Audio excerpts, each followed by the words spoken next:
one kind of leadership that I think is so needed is just conversational leadership. Like the ability to let the guard down, which requires you to work with self, and let go of the protection of self and have real conversations about what really matters right now, about the fact that you're afraid. And when we can start having dialogue and real conversations, things shift. How do we navigate the challenges of the new world of work? How can we do things differently, transforming our people and our organisations for the better? It turns out there's quite a lot of later stage people in there, but they're hiding. One of the things that surprised us when we first started working with the VUCA skills is how bad they were. Like nobody had them. The confusing aspect of the transformation process, and to consider in their own mind, maybe something right is going on with me. Who is challenging our thinking and living at the edge of work? And what can we all do to embrace new ways of working? The reality is not a single job is without impact. Around that want to try a different way of working, I think now's a really unique opportunity to do so. Welcome to the What's Next podcast. I'm Dave Yates. And I'm Peter Holiday. G'day everyone. Welcome to the What's Next podcast. I'm Dave. And I'm Pete. And today we are talking to Michele Madore. Michelle's the founder and managing member of Trans4mation. She draws on nearly 30 years as a leader, coach, consultant, and employee to help develop agile coaches and leaders and organizations. She's the co-author of a recently published book on agile transformation using the Integral framework to think and lead differently. She spent 15 years helping organizations journey humanely to agility and has coached hundreds of agile coaches. She's also a professional integral coach, and she applies that integral approach to her agile transformation framework, which is covered in her book. And we've got the pleasure of speaking to her today. Absolutely. The episode today really does focus on reflections of transformation journey and kind of comparing stories between what Michelle's been through, Pete, what you've been through, and what I've been through. And we're really reflecting on things we've learned along the way. I think you said it best, Pete. It's the journey to humanely to agility. What are the lessons learned along the way? How can we do this in the most transformational and least disruptive way so that we can get there really, really well? We do cover off a huge amount on referencing the colors and different vertical development stages. So if you're not familiar with vertical development stages, go back into our podcast with Trace Bell and Living the Spiral and just get a bit of a brief refresher. Episode 1 on that one, or part 1, I should say, on that particular episode would probably help you out for context's sake. But if you're familiar with that, familiar with the colors and the levels of vertical development, then let's get right into the podcast. Yeah. Thank you for joining us. Where are you joining us from today? I am joining from Richmond, Virginia. Fantastic. Excellent. And so it's about, 8 o'clock in the morning. So it's about 4:30 over there right now. Is that right? Yep, about 4:30. Very, very good. Well, thank you for joining us straight after a full day worth of teaching. We'll try to keep this lighthearted as possible. I'll try to make as much sense as possible. Pete, have you got a check-in question for us today? Yeah, so I heard one the other day that I really liked, which was considering that majoritively a lot of people have moved to remote work over the last sort of 18 months to 2 years, is what's your favorite emoji that you use in the chat most often when conversing with other people? Yeah, so my favorite emojis, not very unique. It's the hard laughing face one. Yep. And sometimes it's like really funny. It's the streaming crying one. Yeah. Try to put a little humor in something, and I don't know, things are humorous to me sometimes. Sometimes it makes things lighter. Yeah. Yep. Yeah. No, I think go, Dave. Mine would be probably the same, although my favorite, not necessarily the one I use the most, but my favorite would be the face palm. Just like, oh my gosh. Yeah. And you can make your own, like right now you can make your own, like you can create your own emoji with your hair color and yes. all that. Yep. You can I've done that. And now they have some really cool ones. They have one where she's just like meditating. So I'll send that one to someone like, calm down. She's meditating. So that one's pretty funny. Yeah. Oh, that's great. I'm going to take a bit of a sidestep from my own question. It's just a funny thing that I saw today was that someone had a picture of Brad Pitt, in Fight Club, and it said, the first rule of Dunning-Kruger Club is you don't know you're in Dunning-Kruger Club. It was hilarious. So that was really funny. So yeah, but my emotion's the same. It's the laughing one with almost crying. And I think, like you, Michelle, I think sometimes I find things really funny that other people don't necessarily think it's that hilarious. And they go, "No, what are you laughing about that for?" And it's like, are you serious? That's hilarious. But I find my own stuff really funny, Yeah. Like just now. Okay. Absolutely. So moving on from that, so you've just released an amazing book called Agile Transformation, using the Integral Agile Transformation Framework to think and lead differently. And that's all I'm going to try and get it into. It's not going to work particularly well, unfortunately, due to the background screensaver. But we will put it in the show notes. But we will put it in the show notes so that everyone can grab a copy of it. And it's actually been, I've recommended to about 3 or 4 people already, because I think it's an amazing book with both you and Michael as well that have written that. And I'd like to first before we talk about the book, is just to understand the kind of work you do, because you're obviously working in the agile space, and you're an Integral certified professional coach as well, like myself. And I'm interested to hear how you've managed to, and from reading your book, how you've managed to splice those two approaches and models together. Yeah. So, what I felt is that, having co-created this with Michael and written the book, being an integral coach really helped me use it in a different way, in a very, practical way. So it's not only using an integral framework, but it's being an integral coach. And so as an agile coach coming at this integral framework, if this makes sense, from more of an integral sense as a person and as an integral coach. So it helped me use it in a completely different way. And I would say even more practical way than before. Yeah. What are the standouts for you in terms of, I guess, reflecting on how Integral shapes Agile and vice versa, how Agile may have shaped your interpretation of Integral? Okay, so never thought about that question. So the way I connect the two, if I can answer it that way, the way I connect the two is, when you look at Agile and Agile transformations, all the buzzwords we have around all of that, we inherently know that we've got to do something with culture and we've got to do something with mindset. And we largely have given lip service to it. There's even consulting companies I work for that use change models like Cotter or ADKAR or their own version of something.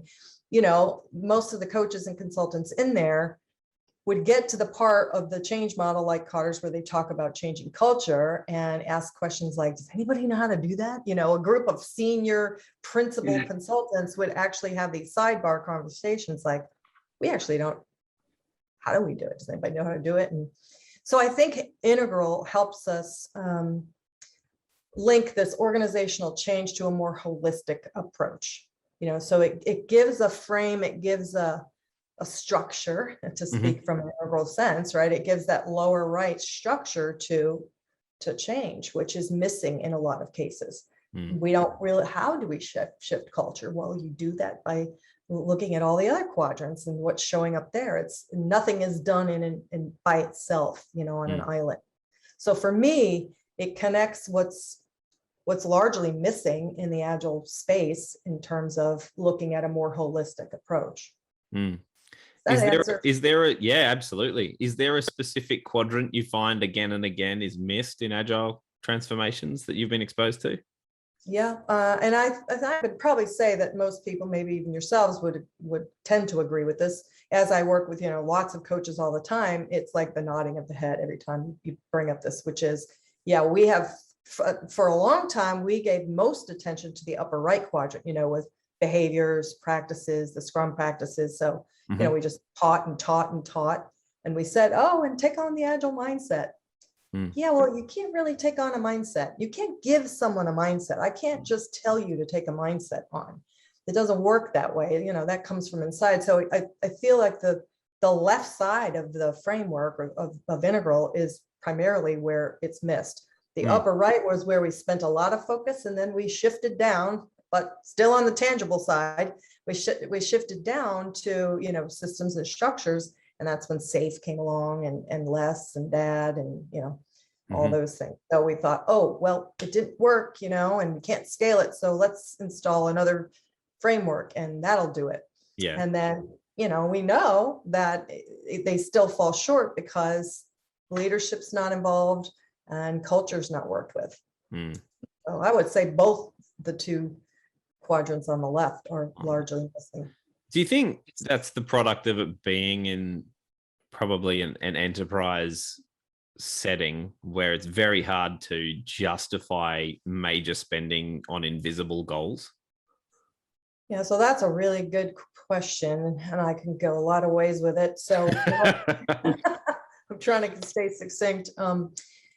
I think because largely we are in, if people are familiar with the altitudes and the colors, and I guess I'm assuming our audience has either heard something about Integral or read Frederick Laloux's book or something. When I refer to the colors, there's at least some sense of awareness. So most of our organizations, most of us agree they're centered around orange, achievement orange. And so I think achievement orange is all about, results, checking boxes, tangible, objective. And so as human beings, even, we're naturally oriented to something we can measure, something we can check a box on. It feels good. We got something accomplished. And when organizations are rewarding you or, assessing you based on your accomplishments, that's where we tend to go. And I mean, even training is mostly paid for horizontal training, beef up your skills, beef up your competencies. Vertical training, like some of my work, in more vertical development, is not often paid for by the companies because it's not a training. In fact, I've had to switch the name sometimes for somebody to get something paid for. So it was called training if it wasn't called a training, so I think vertical development, yeah, you're right. And when they do give some, exposure to it or some attention to it, it's the first thing that gets cut, likely, when you've got to cut something. And it's rather unfortunate, and because if there's a quote by the Leadership Circle, and I say this often, people know I say this, I think, but I fell in love with the quote immediately because it had such an impact on me. And let's see if I do it some justice here, but it says, our collective effective leadership is the one strategic competitive advantage that no one can copy. Right? So think about that. Think about if organizations shifted their mindset to that, something like that. Like if we just worked on our collective effectiveness as a leadership team or a leadership group. How much more leverage that would have than some new technique or some new process or whatever it is. And it's unfortunate that that's not true. Yeah. And that's something Pete and I've been talking about a lot over the last few weeks, has been what exists for leaders of leaders and for senior executives today to help them, like you said, collectively plan and map out how they will lead, as opposed to just task work and sitting everything in the upper right. Like you're not going to get the traction and the transformation you're looking for if you don't start mapping all four quadrants out across time and say, how can we collaborate on building the systems and the symbols and the culture and the mindsets of our teams and of our teams as they go out. Well, I mean, it's not easy work. You have to look at your belief systems and mental models. And sometimes people are afraid to do that. If their identity is so tied to it. It's like, and I'm going to do that in front of my peers or in front of my people I lead. Like, yikes, that's scary. And you see it before too, about people wanting to take the easy way. You see it all the time, especially in agile transformation, where they go, we'll just put in the Spotify model, right? Rather than do their own organizational version of that. They just go, we'll just copy that. And the whole point is, it became the Spotify model because Spotify put in the time and the effort to design their own sort of ecosystem, work ecosystem. And then people come and copy it, and then they go, it didn't work for us. And it's like, well, of course it's not going to work for you, because it's not a product of your workings together and that collective leadership. You're just trying to copy somebody else's. Yeah, my pet peeve of the transformation playbook. It's just, there is no playbook. Think about your own life. There's no playbook for how your life has transformed. If you had to create that playbook 20 years ago, if I had to, I would have known where I was going to be right now. It was a journey here, and every organization's journey is different.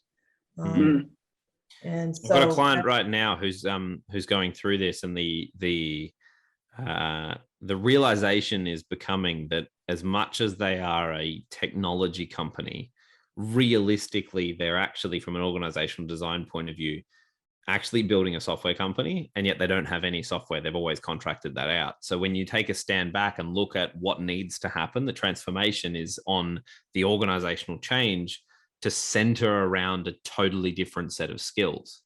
The problem is, when you start to do that work and you go, well, we can't borrow someone else's model, we have to do our own work, and we have to look at ourselves honestly, doing that creates such a chasm between where we are and where we think we should be, that it can feel almost insurmountable for some people to be like, how could I possibly do this? I've had another client in the past that we solved it, like, for exactly that reason. And we put, here's the new operating model, here's the new capability we need to set. We need to take everyone who's in the central value chain and move them to the side and build a new central value chain. In this particular case, it was a moving from a membership organization to content production, which has proved true time and again because COVID and everything else, right? But actually saying yes to that significant a change, I mean, that's where the transformation happens, right? But no one's prepared to be the one to pull that trigger. That's significant. And even if you did, again, to your earlier point, you'd need to do it across all 4 quadrants. You wouldn't be able to just say, we're going to change the system and it'll work. Yeah, and people are afraid. I mean, and we're in a world where leaders are thrown out of the company in a couple of years if they don't perform, back to the achievement orange. So they're like, I don't know if that's why a lot of consultants and coaches, one of the issues they come to me with, especially when we're in their cohort program, is, the expectation that they bring the solutions. That they're the expertise. Because let's face it, if they count on you for that, then their hands are like, it wasn't me, it was the coaches, consultants. It's that fear, like, I'm going to get thrown out. And many of them, I actually lost a gig to somebody recently who said, we both know, how to do this better than this. It was Deloitte. I'll say it out loud. But my senior leader wants to pick the best consulting company, the most expensive one in the best, because then no one can say that you failed, because look at, you picked the best of the best of the best out there. So that's why he went with Deloitte. And it's, but even if I'm charging half the price or 1/4 of the price, so no, I need to feel safe. I need to feel like I'm not going to get canned. It's buying the brand, right? It's that orange figurehead that people put at the front, and it's an interesting thing. It is interesting. The whole thing, when you think about all of this and the fear and all that, and like all the methods we try, it all comes down to our human condition of just wanting a quick fix or a miracle pill. And when people do it with diet, with exercise, with anything, it's like, give me like this safe framework will do it, or this, this agile will do it, or whatever. It's the quick fix mentality that we all have. And that's why people aren't drawn to this developmental nature. That's going to take too long and that's too scary. Yeah, which you would know from Integral Coaching Canada and their approach to how they go about developing people and the rigor that's involved in that program, which a lot of rigor. Which is probably second to none, I would say. Like I think I've been through quite 6 or 7 different kind of coaching approaches, but that one really quite stands out as something really unique. And even when you go into it with, myself had an integral background prior to going into it, I thought, I'd just roll on in there and, it'd all make sense. And then I'd roll out the other side of it. And oh my God, I was in the biggest surprise, as you know what it's like. Yeah. One of the things that strikes me about that, that program that struck me was, let me tell a little story. When Michael and I were writing the book, we actually had an interview with Ken Wilber. And, when you start talking about integral and integral leadership and even the leadership circle and, Bob Anderson and Bill Adams started questioning, are there any integral leaders out there? Oh my gosh, what's it going to take for people to get to that place? And can we realistically expect leaders and organizations to be operating from this integral place? And that's a big question, so when we got this interview with Ken, we asked, we told him we're questioning this book and, how do we talk about leadership in a way that's going to feel like attainable at all? And, what's transformational leadership like? And he said one thing. He didn't know a lot about Agile, but he did say something that struck me. And he said there's 2 things that have to happen for any transformational type change to be possible.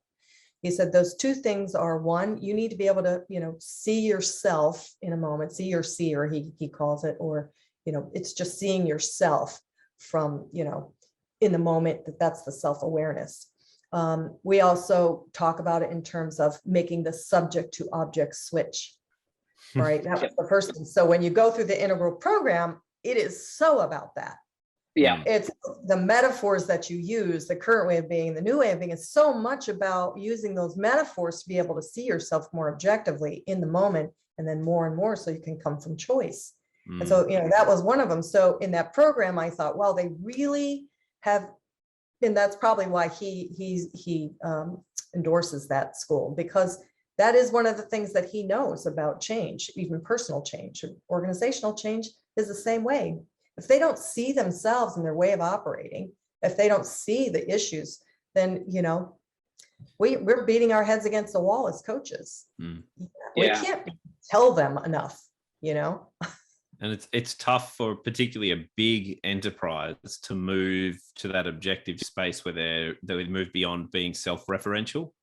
Like even a department against a department in a transformation race is still self-referential. You're still comparing subject to subject. You're not standing outside the organization and saying, is this truly what we should be doing? Yeah, which brings up the second thing he said, as you say that, all of a sudden, I didn't get to the second point, which is you need to be able to take the perspective of other. Yeah. Right. And so, and that's what integral is largely about, seeing, more and more perspectives. And if you're locked in the us versus them mentality, you're definitely not taking the perspective of other. You're in we've definitely seen that in our work as well. It's, if leaders can't shift out of that, firstly seeing themselves and realizing that they're not perfect, and there's always work to be done. I think I'm not sure where the quote comes from, but it's never done. Like, it's an always ongoing process from start to finish of your life, and there's no point where you get it done and it's right. Okay, I'm finished now. It's I'm always transformed. I'm transformed. I'm done. It's finished now. What do I do for the rest of my life? So I think getting them to understand and see that, and then like you've said, getting them just to try. And there's a difference between, I think, and you would know this from the coaching program, there's a difference between cognitively trying on someone else's perspective and actually being able to embodily sit in that perspective. And people don't really understand the difference. And it was like myself. Use my perfect example was when I went to the program, and Laura, I was lucky enough to have Laura and Joanne as my instructors. They were talk about something and I'd go, yeah, I understand that. And then like a year later, I'd be like, oh, that's what they mean. And then another year later, I'd be like, oh, and that, and no, they mean that. And it's kind of like each time you have this development in between, and another layer comes off and another shell cracks, and it's like, oh, that it gets deeper and deeper and deeper, and that continues. There's things still. I'm 10 years on from my certification, and there's still things that they say that I'm like, oh, that's what they meant. Yeah, that's what Integral does. It's just constantly, even as we're writing the book together, it was like blowing our minds up all the time, and then re-questioning ourselves, and like, that's why it took so long. But like, because and then you're growing as I've worked with it, not just through the Integral coaching, and I do one-on-one private coaching with clients, but not just that way, but as I'm working with the framework and my Integral coaching method and practicing it and using it in different ways, I'm learning more about it. I'm getting, like you said, a new sense of, oh, I thought I got this, but now I get it even more. Yeah. And that's the growth mindset too, being open to that. Yeah. Tell us then, with the book, who would you say, you were very quick to say there's no one size fits all, there's no framework that makes it work. So why would someone read your book? What is it that you guys have unpacked there that kind of isn't a framework, but is something, maybe a new way of seeing it, a different perspective? Yeah, good question, Dave. Well, of course, it is. You're a podcaster.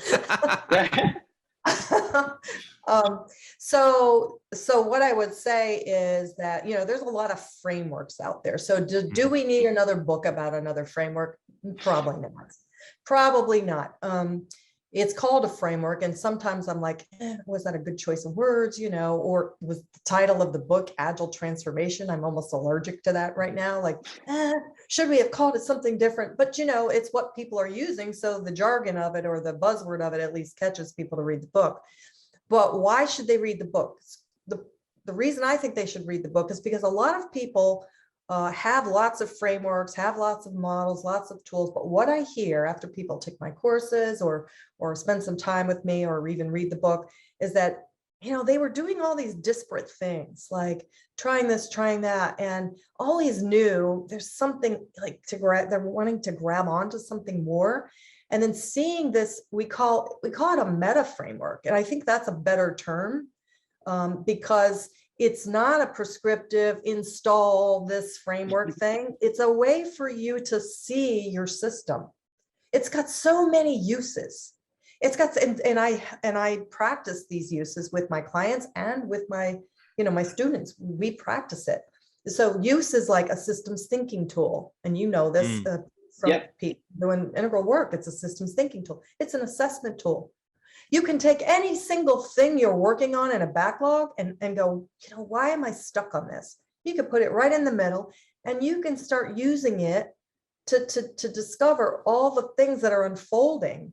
So if you're used to using like the iceberg systems thinking tool, for instance, which many of us just like react to an event that happens. We get triggered and we react. Like that's the tip of the iceberg. And so we just do something in the moment, which is our, below the line reactive tendency, rather than, being still and looking at the full picture here. Are there some patterns, and when I look at the quadrants and I look at the altitudes and maybe some developmental lines or areas, that's a deeper topic, I know, but then I can see some places where we might have some leverage, and I could see the full picture of what's contributing to this challenge, this issue, or whatever I'm looking at. So in that way, I think, it's useful because it provides different lenses for you, different ways of seeing your problems, your challenges. Where coaches, so the book was, we had to ask ourselves, and Pearson, had to ask us too, who's the audience for this book. At first we were thinking it was going to be senior leaders, we were talking about it like that. And then we're like, no, I can't see a senior leader really picking up this book, called Agile Transformation, maybe some, So we decided that the audience would be coaches and consultants. And so for coaches and consultants, they're also needing to look at their own biases, their own limitations, right? And so this book can really help you see, oh, maybe I have this quadrant orientation where, oh my gosh, I'm approaching this from a lower, Agile comes in at that green level, and maybe I'm approaching my way is more orange, or, even the way I talk to people. So people start to go, oh, and it's like just brings up a lot of aha moments for themselves, even as a coach or a consultant. So I know that was a long answer, Dave. No, it was a really good answer. No, it makes me think about what's going on in the back of my head is you mentioned in passing quadrant orientation. And I feel like that's probably something that would be worth unpacking, because, it's always interesting to kind of see yourself in something like that and go, okay, wow, everyone has probably got a quadrant orientation of some sort. Where do you lean towards? I mean, what have you seen in terms of, I don't know, the kind of habits or the kind of things people do in various quadrant orientations? If you were to say to someone who hasn't really thought about that before, you might have a quadrant orientation, or you will. What are they looking for, and what would steer them towards understanding that, and how does knowing that help? Yeah, great. Love this question, and Pete probably loves this question too.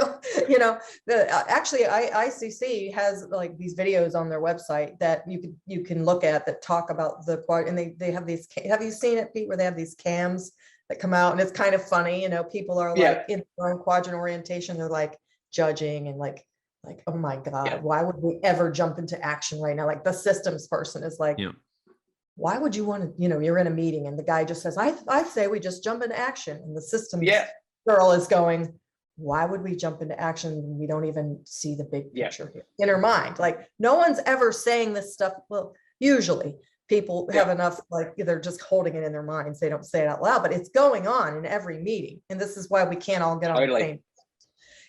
And then the I person is over there. I don't even know what the meaning of this is yet. Of value to me? Do I even want to be involved in this?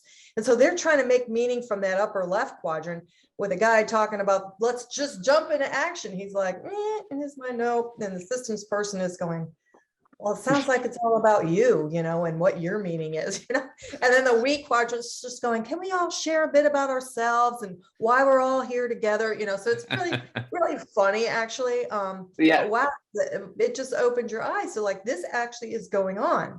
And these aren't the only, orientations or biases that are present. This is just one, which is quadrant. And so, as you get better and better and more aware of this, you can more easily come from all four quadrants. But if you think about orientation, you can think about native orientation kind of like native language.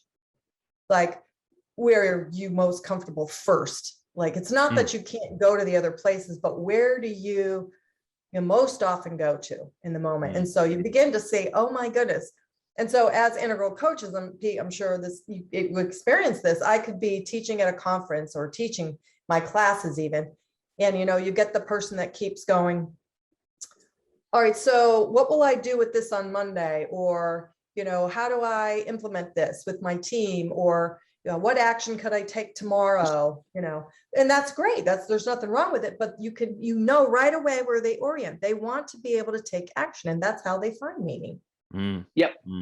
Right. And then you can notice the people who want to be in conversation and see what others think, and they'll ask questions. So you can get a sense for people based on what, when you watch them and when you observe their language and, the things they pay attention to. And so I think for coaches, wow, it's super important to see, man, you keep going to this upper right, or you keep going constantly to structures and systems, and you're not tending to some of these other areas, or at least not giving it enough attention. So I think that's super important for us as coaches and consultants. And it's good when you can demonstrate. Yeah, no, I think, and it's, what's really helpful for people in, when you're coaching or being, a scrum master or a transformation consultant in that space as well, is being able to admit and identify your own bias in front of people, and they go, the person that's teaching us is not perfect either. And they know, the only advantage you probably have is that you've got a far better awareness of where you're actually coming from, and you manage to, as you would know from the course, they teach you to catch your biases and slowly bring them in, so that over a period of time you can get them before they even go out. So, and I think that's really useful for some people to be able to see someone who's facilitating them actually be able to mention and be aware of their own biases, and say something like, well, how about we go and do this? Oh, I'll catch myself. But that's just my preference. And what would you guys like to do? What would serve you better? Yeah, so that's a great example of self-development, vertical development. The more aware you are of your own biases, and then you're actually able to catch yourself more and more in the moment, and then you can shift your behavior. But you can't do that. You can't come from choice if you don't even see it happening. Right? This is what people are like, well, what's vertical development? What's it about? This is an example of it. It's working on your self-awareness and noticing the stuff you're doing in the moment, rather than after the fact and going, why did I say that? Why did I do that? That's not what I wanted to do.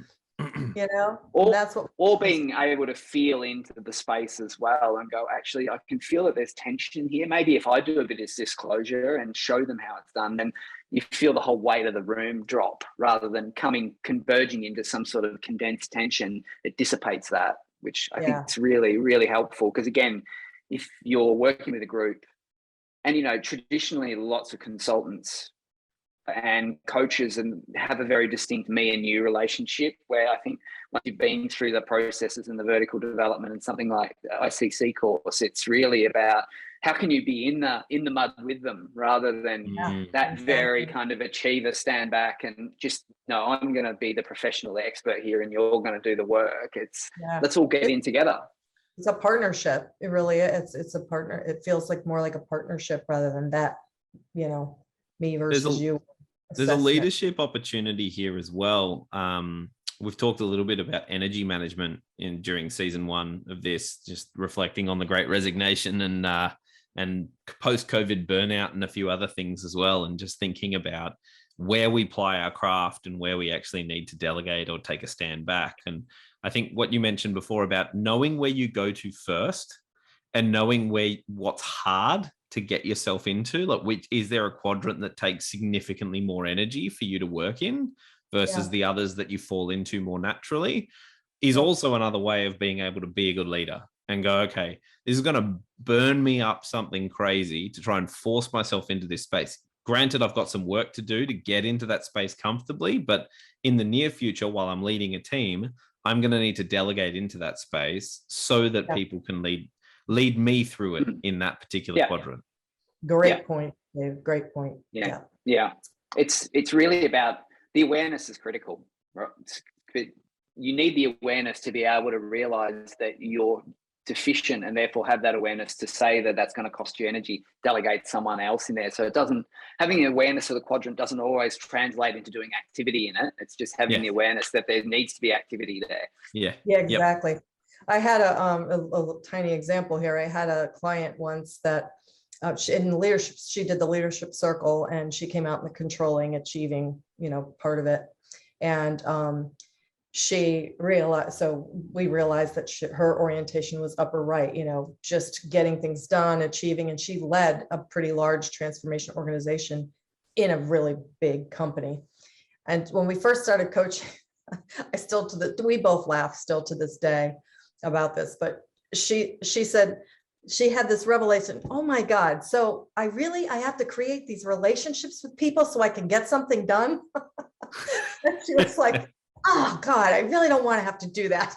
So it was like, she just let it out. Like, oh yeah, I just see. It feels so hard, like you were just pointing out, David. It just feels so hard to have to get in this relationship talk. And, I just want to get something done, So that's exactly what you're talking about, I think, Dave. Yeah. Hard. It's not easy for us when we're stuck somewhere. Yeah, absolutely right. So, thinking then about people listening to this conversation, what what would drive them to your book? Like, what are they going to read this to learn? They're going to read this to learn those meta frameworks you mentioned before. Yeah. What are they going to walk away with? Well, we tried to provide in there, there's theory in that, of course. And what I really wanted to bring to the book a lot was some practical applications and some insight. So there's some insight to action areas within you guys have read it. So I think there's a next even more practical book to come out. And that's my speaking, not Michael's speaking. But I think, those insight to actions and the practical application of those in those areas and, some of the examples we gave, that's one thing. But another thing is just really, honestly, another way to look at things from a more holistic place. And so I do think when people walk away, they're like, wow, this really gave me a new structure to approach my organizational challenges, to even think about agility and think about my own self. So there is a lot of message in there around your own self as leader, yourself as an instrument of change, and you could read Mastering Leadership or some of the other references in there. You could read that whole book, and we just tried to bring pieces of that into that book. So in that way, I think it would be useful. Mm-hmm. Yeah. I just looked at it, and as I read it, I was like, oh, I wish I'd had this 10 years ago, so I didn't have to go through 3 years worth of suffering, right? So going to coach in Canada. Yeah, that's a good. So thanks for that, Pete, because that's what I hear a lot of people say when they come through my classes. I've talked to a lot of people and really got a ton of feedback. People offer feedback like, I had to read the book 2 times or 3 times, stuff like that. Or some people like, man, this was awesome. It's really, and I've got some organizations that had their entire coach team read it and then had me come work with them. And that was really powerful. So I think, that even is an example of how people have in organizations, like a transformational leader who's an agile coach has said, I'm going to have my whole team read this, and then we're going to use Integral in our approach. And so that's even been, I've heard of 3 really large organizations doing that, and I've been involved with 2 of them. So in that way, I think it's useful. Yeah. So then maybe take us through some of what you do. So what is it that you do for a crust on a day-to-day basis other than writing books? Why are people bringing you in? One book, Dave, one book. One book. For now. You've got this. You've already showed your hand, right? Yeah, I have showed my hand. Practical one coming. So for all the listeners out there, make sure you keep emailing Michelle and asking her when the next book's going to be coming along. I shouldn't have put this in verbal message. No, I'm excited about it. I'm already talking about, people that take my cohorts, the long-term development cohorts, and how we as a community can write this book together. So back to your question was, what do I do? What was it? Yeah. Why are people bringing you in? What do you do on a day-to-day? On a day-to-day. So I have really a desire and an intention to continue to work with organizations. I always have. I mean, I came from, leading large organizations, even starting up expansion markets in the telecom space way before Agile. So I would, I've started entire divisions, I've started expansion markets, and I've led organizations. And I know that practical experience helps me be a better coach, a better teacher, and all that. So I don't let go of that. So I have an organizational client at all times.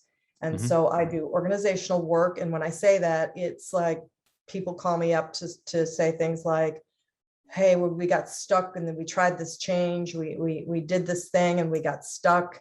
It flopped. Can you come in and help us? Or we're having some struggles with, some barriers to change issues and just things there. Can you help us? Or can you guide us, our coach team, in our strategy? So it's the gamut of things. I don't really work with, software teams anymore. So I'm really trying to stay more strategic at more of an organizational change and leadership level. So that's really mostly where I'm playing right now. And then in addition to the organizational client, I do training. So just training courses, and all my courses are certified through IC Agile. So they're IC Agile certified courses. And then I do the cohort, which is, so this is on the enterprise coaching track. So I do the cohort, which is like a 7-8 month program.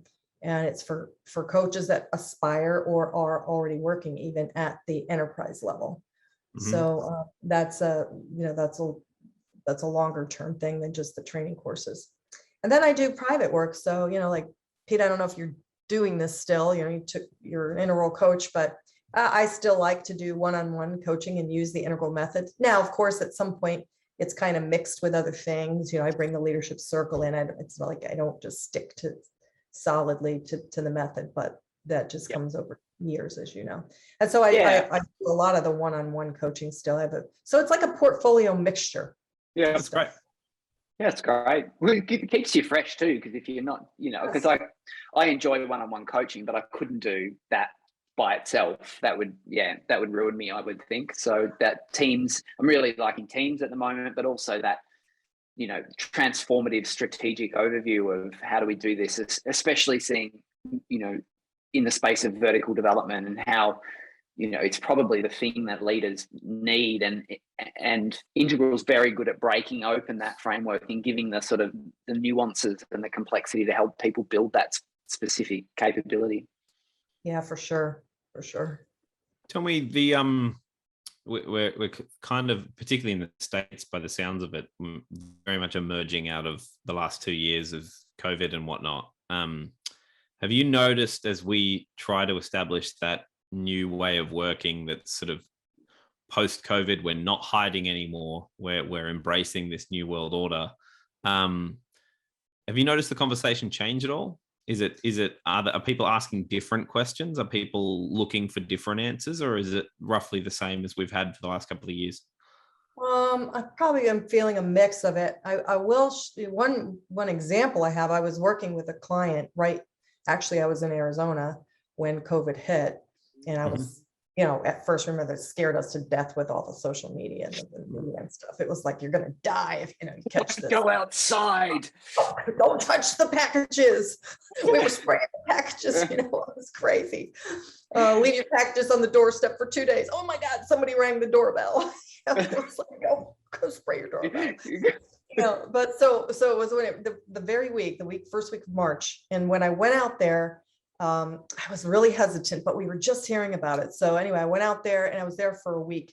And in the 1 week, I share this story because I think it's an example, Dave, of what you're asking. But in the 1 week, I was helping them. They had called and said, we're really stuck. We had tried to do this change. They read Frederick Laloux's book and thought, we can do this. They were a very orange organization and thought, we could do this. And it was in one area of the company, a very large company.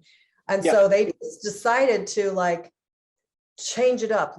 They had in their mind, they had a good intention. It wasn't an ill-motivated thing. But first of all, they didn't know how to go about change, so they were going about change from a very amber, even in some ways, an orange way behind closed doors. It took a long time and no one knew what was happening, but everybody knew something was happening, and let's just take forever so everyone can sweat it out. They weren't saying that, but that's what was happening. Yep. So they had done this, and it didn't go like the DOD story in the book. So that's why I went out there, and we did the leadership circle. And so the leaders took it, and they got feedback from everybody on the team member who had basically shut down. And I'll make the story short. It's not short yet, but I'll shorten it. Here's the thing, that there were leaders that got this rating of, you're like this corporate professional person that we can't feel, that, you're climbing the corporate ladder. We don't trust you, all those kinds of things, and how everything, like when they would walk in the office and, everything's perfect, their suit on, and there was no sense of trust or personal humanness for many of the leaders. Well, let's just say what I noticed when COVID hit, it didn't take long. And these same leaders were now remote, because everybody went remote. they've got their running gear on, their hair is a mess, they got no makeup on, the kids are coming in the room, you know, the dog's barking, they're in their bedroom, you're looking at their bed behind them because there's no office. All of a sudden, we all became the same. You know, we're all real in this together. So I feel like that started shifting the conversations to become more real and not so protective, you know? And if I were to say, you know, if we were to use a word about leadership, and God knows we have so many terminologies for leadership, this kind of leadership, that kind of leadership, right? But I was thinking about this the other day. One kind of leadership that I think is so needed is just conversational leadership. Like the ability to let the guard down, which requires you to work with self, and let go of the protection of self and have real conversations about what really matters right now, about the fact that you're afraid, about the fact that, you know, you're afraid to say the thing, you know. And when we can start having dialogue and real conversations, things shift. So I did notice that shift in COVID, and I've been noticing that even on my calls. I think this comes up in conversation in our cohort, and the coaches are noticing the shift as well. People are just like, now what's happening in the world, unfortunately, with the war, wow, it's like we're getting down to what is reality here, and we're all just human beings, and we're all experimenting, you know. And it's all a facade if we pretend we know all this when we don't. Right. I think that's part of the responsibility of being a worker in this field as well, is being able to, because you go in there and you talk about these frameworks, you talk about being conversational leadership and putting down the barriers, and people are still like, you first. And if you can't go first, if you're one of those kind of, you know, I'm the supreme being and I'm going to teach you about this, like I can guarantee you will just butt your head against the wall. You will be going nowhere. Exactly. Yeah. So, so that leadership and the ability to do that leads to needing to work with your culture. Yeah. Right. So, you know, if there's 3 things that I think you need to focus on, those 3 things are your leadership. And you can't really do that unless and they all co-arise together. You can't really do that unless you work on your culture, because, you know, if you can't speak up, if there's too much fear, too many toxins in the workplace, how are you going to get real with yourself? I have to first be able to tell myself the truth. And even after I tell myself the truth, I've got to feel okay to tell the truth to others in those environments. And if you have a toxic environment, it's going to be hard. You're not going to get that collective effectiveness. Yeah. It does come down, I think, sometimes to getting people, you know, I have a conversation with most teams or people that I work with about perfection and what that means to them and what that looks like, and how, because people get this kind of imprint in their mind about working towards that, and it's just no such thing. And once you can realize that and have actually a felt awareness of that fact, then you can put your guard down. But it's interesting, the structures and narratives that we have around not being able to do that. Although, you know, now we've got Brene Brown and place, you know, things like that in them. But yes, it's people are still very, very wary for all the things you mentioned before. Like, you know, that person, I don't trust them. They're going to throw me under the bus, the corporate ladder. And I feel sorry for the people that work in organizations that are actually trying this new way of being, but the structures and the culture and what previously exists is so institutionalized that it just either spits them out or knocks them on the head. And it's such it feels to me like the crime of the 21st or 22nd century is going to be that how do we allow for that now, rather than how do we put a brick on top of it when we see it, or kick it out or get rid of it, because it's what we need. But that's why the collective has to happen. You know, one leader in, you know, an organization will spit a brand new leader out. You know, they come in and mess with their culture. No matter if they're the best leader in the world, that culture is going to spit them out. And we've seen this time and time again. So in my example, it did shift. And I'll say the reason it shifted is not just because those individual leaders wanted to shift it, because they did. They were all about it.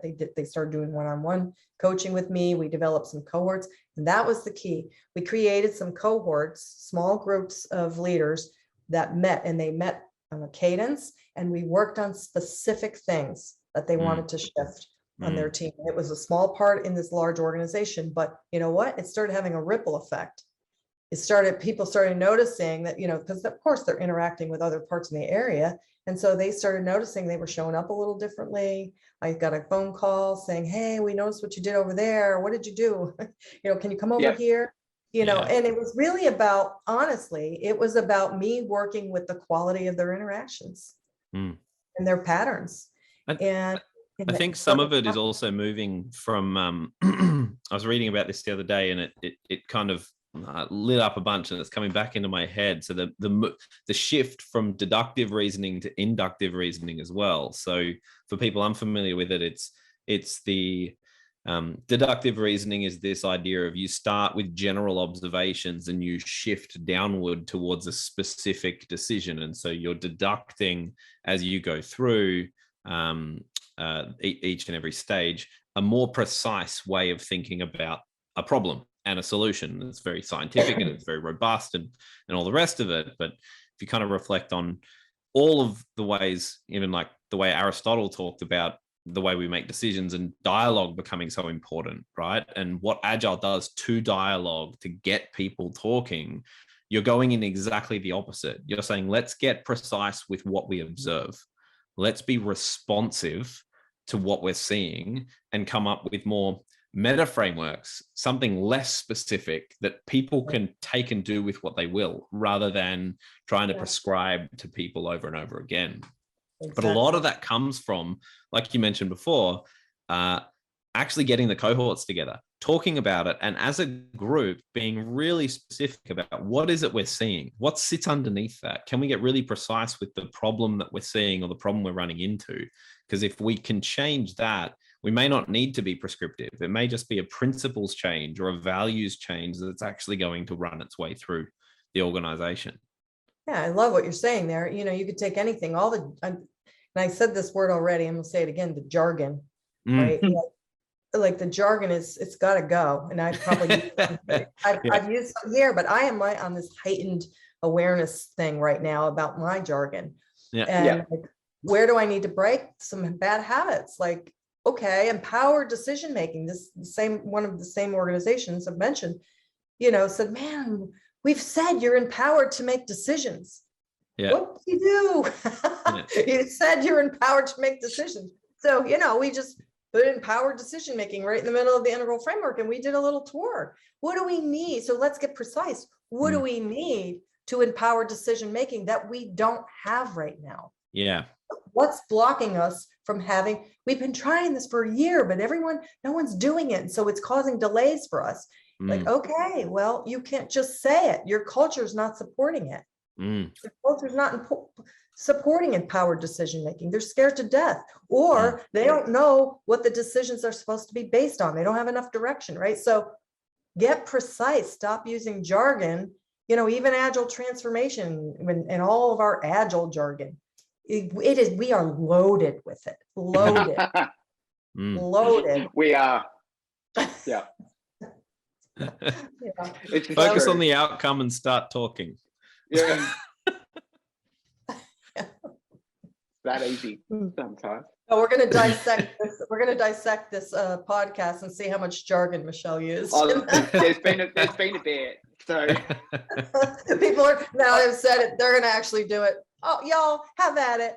And then write me up and say, email me and say, here's all the jargon I noticed you use. Yeah, exactly. I'll welcome it. Dave will know this. One of my favorite sayings is that, when we're suggesting somebody else should do something, I'm always about, we've got to open a tin of our own dog food and eat a tin of our own dog food first. Because I was listening to this going, right, at the end, I'm going to have to put in a reference to the quadrant box, a reference to the levels, so that everyone can go through and go, oh, that's what they were talking about. Right. Got it. Yeah, exactly. Because otherwise it will be jargon. Yeah. And so a little reframe on that. So I've started saying, instead of eat your own dog food, because I really can't even stand the smell of dog food. It's like drink your own champagne. That's so much better. Oh, that's much more positive, isn't it? Yeah. I could do it more. Yeah. I can drink to that. So good. Michele, you mentioned you do courses. What are the courses people can take with you? Yep, thank you. So right now, the courses I have are in the enterprise coaching track, enterprise coaching for agility track for IC Agile. So if you go to their roadmap and see the tracks, there's the ENT enterprise and the CAT, which is coaching agile transitions. Those are just learning-based courses, knowledge-based. And all my courses, I use Integral to achieve the competencies. So most of their learning objectives or competencies for the expert level work does have like culture and mindset pieces to it. Yeah. So Integral inherently, does a great job of meeting the competency. So all my courses are wrapped around the Integral framework. So there's those two, and then there's the cohort program, which is the long-term expert. And so we Transformation, my company, piloted the very first one for IC Agile in this track. And if you go to our website now, you'll see all the beautiful faces of all of our graduates. So we've graduated quite a number of people, and they're still in graduating as we speak today, this week. So it's quite the journey. It's competency based, the cohort is, and so you have to apply the learnings to to a client. And so it's a journey. It's a journey, and it's a case study involved with your client. So awesome. Yeah, so those are the main 3 classes, and I'm also right now in the throes, I'll use that word, of creating a leadership expert course. So I just finished helping IC Agile with on the leadership track with the competencies for that track. So I'll be putting out a leadership cohort course as well. Yep. Oh, fantastic. That's great. Excellent.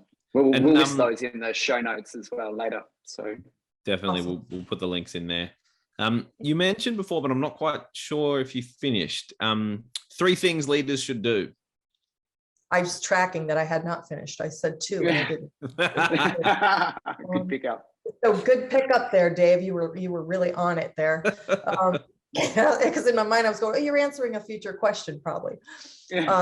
Yeah, so the 3 things, leadership, and again, there's so much leadership out there, but this is really about, so in the cohort program I just mentioned, horizontal development is a given. We always do that. It's training, it's skill sets, a given, but it's vertical leadership. So that's the place where we have to give more attention to. And there's lots of, even sneaky ways to do that, because one of the challenges here for Agile coaches is that they don't typically connect the dots where you're an Agile coach. Why are you talking about leadership development? That's HR's responsibility, right? Or like, they don't connect the dots, and they think you're playing in someone else's sandbox, so, that's why it's so super important to go partner with, that's getting rid of those us versus them and all the silos. Like, we as coaches, again, looking what we're doing, are we partnering across the organization, right? And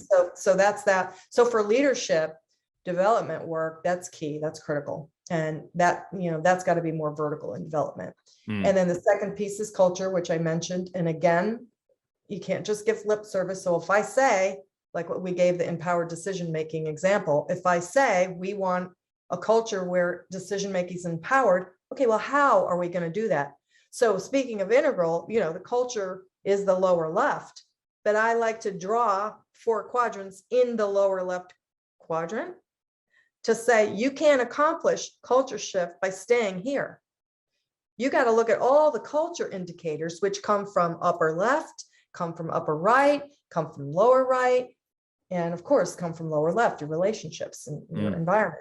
So you can't evolve something in one quadrant alone. So culture, what are the behaviors I want to shift to? What are the mental models that have to shift? What structures are not supporting the culture we want? Reward systems, policies, or all the, right? So that's a lot of work, working with culture. And you mentioned earlier, that can feel pretty overwhelming. And so you absolutely right.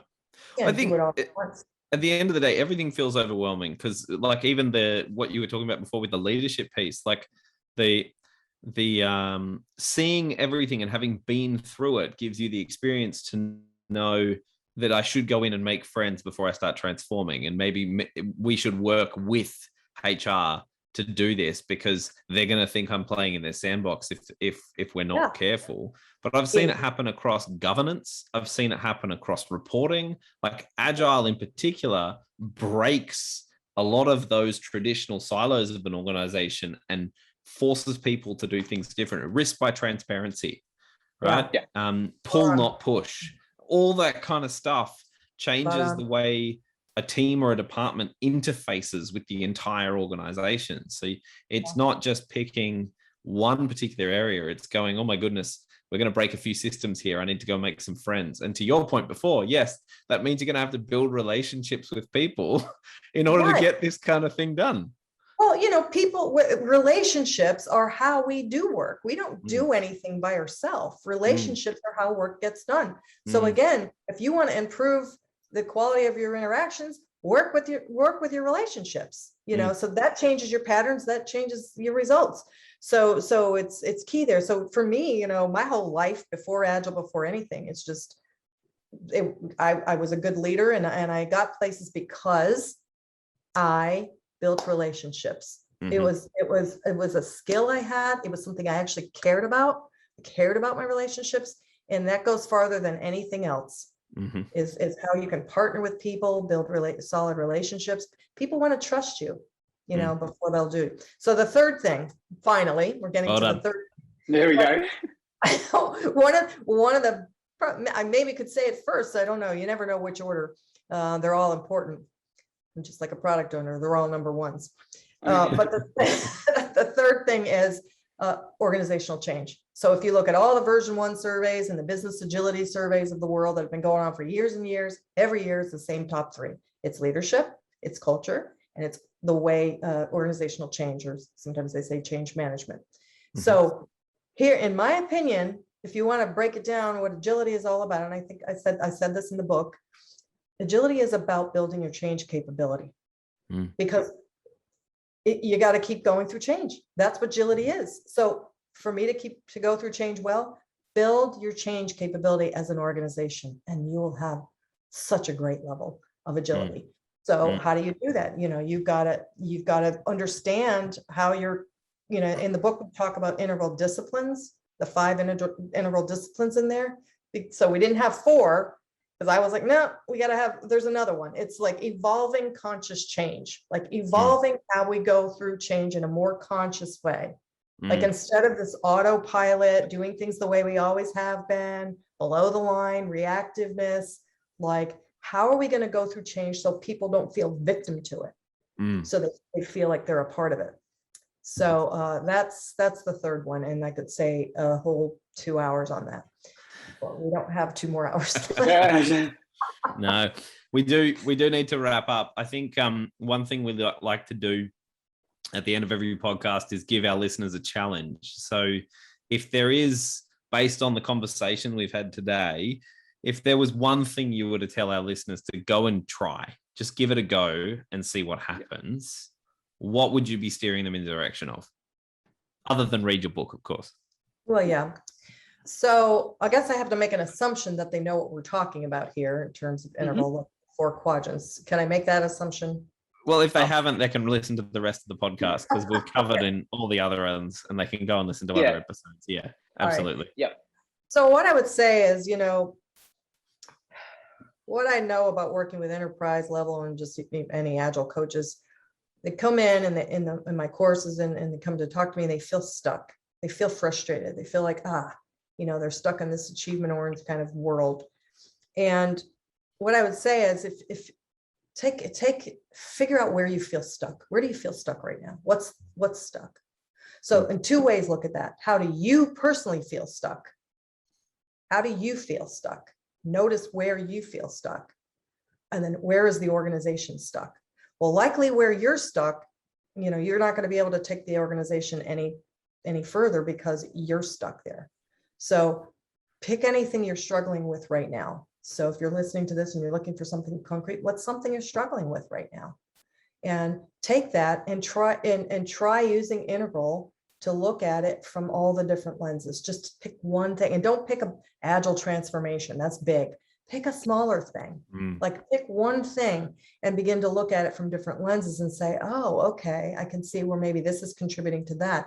And it's more of a holistic look at maybe some of the barriers to change that you have right now. Yeah, It's start precise is what you're saying. Like try and really zoom in on that one thing that you think you're getting stuck on. Zoom in, because you might find out that A, you're stuck because you've got some limitations. Notice what you're attached to, right? You might be attached to something and that's what's keeping you stuck. Let go of that attachment and be open to seeing something more deeper here. I think as well, the elevated or the vertically developed perspective on this kind of stuff as well is recognizing the context you're sitting within. So you may find that in doing that reflection, you need to go and get some additional coaching, some resourcing, whatever. And I think you mentioned it before, you've had to reframe particular development so that it looked horizontal, so that an organization could fund it, so that that could actually happen. And recognizing if I'm in a red-orange type environment at work and I need something more green, I'm going to have to package it to my work in a way where they get it. Because they're not going to get it the way I'm seeing it right now. But I know that in order to get that next development leap, I'm going to need to get the support to get there. Yeah, perfect. Like that's one of the issues that coaches have is we're talking green language, waving our green flags at orangeness, and they're like, not resonating. We just got to get some stuff done. So, that's what you're talking about there. How are you going to speak their language, meet them and whatever it is they're working with. And here's the thing, your stuckness could be that. It could be, I need to develop myself further. Maybe you are constantly telling people what to do and you're called an agile coach for a reason. How are you in inquiry? Notice how many questions you ask in a day. Maybe that's the thing. I just gave a couple of things to do. That's great. I love it. No, that's fantastic. You ask and how many statements you make. Yep. Awesome. Fantastic. Michele, thank you. This has been such a fantastic conversation. Hi, welcome. Thank you. I've enjoyed it as well. Yeah, thanks. It's really good to have a chat to someone from the same coaching lineage as well, because it's been a while since I've chatted to someone and be able to sort of rekindle the fires. So thank you for that. That was really, thank really you. Good. The same. I feel the same. It was good to talk to a fellow ICCer. Yeah. So really great. So I'm glad we finally made this happen. I know it's been a little bit of delay, but it was great. Very conversation. Absolutely. Things that are valuable are worth the wait, right? So exactly. That's it. Right. So we'll put all of that stuff, the links to your profile and your courses, all up on the in the show notes as well. So so people can contact you. We're at your email address, which we've got there as well. And like I said, thank you very much. It's been fantastic to catch up and have a conversation. And to all those people out there, definitely go and buy the book. That's all I'll say. It's fantastic. So it's been, as you'll see from all the posts, maybe you can't see all the notes that are through the tops of this one, where I've taken notes, some really good lessons and some really good approaches. So I thoroughly recommend it. Thanks so much, Pete. Fantastic to meet you, of course. It was a great conversation. I had a lot of fun there. So really appreciate it.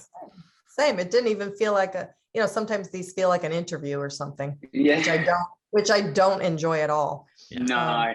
This was awesome. So you guys do really good work with this. Thank you. Appreciate that. Thank you. All right. Thanks so much. And hopefully this won't be the last time we chat. It doesn't have to be on a podcast. Absolutely not. Yeah. Let's make sure of it. All right. Cool. Thanks, Michele. Excellent. Catch you later. Michele. Bye.